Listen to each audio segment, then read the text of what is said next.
అమరావతి మహిళలను వేశ్యలుగా అభివర్ణిస్తూ సాక్షి జర్నలిస్ట్ అయినటువంటి కొమ్మినేని శ్రీనివాసరావు అయితేనేమి, విశ్లేషకుడు కృష్ణంరాజు అయితేనేమి నిన్న చేసినటువంటి వ్యాఖ్యలు రాష్ట్ర వ్యాప్తంగా బగ్గుమన్నాయి. అదేవిధంగా కడప జిల్లా వ్యాప్తంగా కూడా తెలుగుదేశం పార్టీ శ్రేణులు నిన్న మొత్తం కదం దొక్కి సాక్షి ఆఫీస్ దగ్గరికి చేరుకుని నిరసన తెలియజేయడం జరిగింది.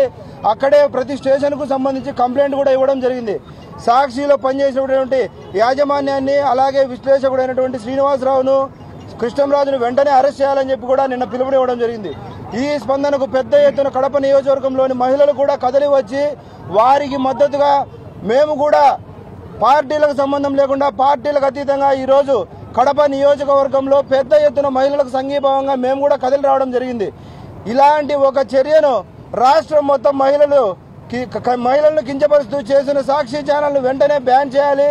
సాక్షి యాజమాన్యం నుంచి ఏ విధమైనటువంటి స్పందన రాకపోగా నిన్నటి రోజున సాక్షి జీతగాడు వచ్చి మాట్లాడుతూ ఒక జుపుక్సాపకరమైన మాటలను కూడా వాడడం జరిగింది. సంకర జాతి మనుషులు వీళ్ళంతా అని. ఎవరు సంకర జాతి మనుషులు? ఈ రాష్ట్రంలో మహిళలను సంకర జాతి మనుషులుగా లెక్కేస్తున్నటువంటి సాక్షి యాజమాన్యం, సాక్షిలో పనిచేసిన జీతగాడు వీళ్ళేమన్నా సంకర జాతి మనుషులేమో? ఈ రాష్ట్రంలో అమరావతి అనేది దేవతల కొలువైన రాజధాని.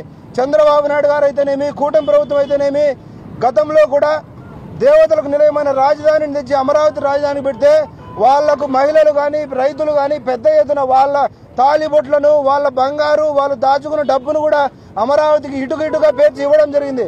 అలాంటి ఒక ముఖ్యమైనటువంటి రాజధాని నగరాన్ని రాష్ట్రానికి రాజధాని లేదని చెప్పి పక్క రాష్ట్రాల్లో ఎగతాళి చేస్తుంటే నువ్వు ఒక్క ఇటుగా పెట్టకపోగా ఈ రాష్ట్రంలో 5 సంవత్సరాలలో తెలుగుదేశం పార్టీ కూటమి ప్రభుత్వం అధికారంలోకి వచ్చిన తర్వాత అమరావతి అభివృద్ధి కావడం చూసి ఓర్చుకోలేని జగన్మోహన్ రెడ్డి తన ఛానల్ అయినటువంటి సాక్షి ఛానల్లో ఈ విధమైనటువంటి వ్యాఖ్యలు చేయడం, మహిళలందరినీ కూడా వేశ్యలుగా అభివర్ణిస్తూ ఈ విధమైనటువంటి వ్యాఖ్యలు చేయడం వల్ల రాష్ట్రం అంతా బగ్గుమంది.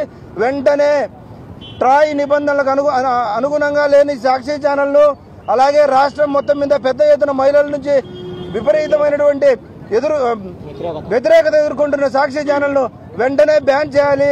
సాక్షి ఛానల్, సాక్షి యాజమాన్యం భారతిరెడ్డి గారు, జగన్మోహన్ రెడ్డి వెంటనే మహిళలకు బహిరంగ క్షమాపణ చెప్పాలని చెప్పి మేము కూడా డిమాండ్ చేస్తా ఉన్నాం.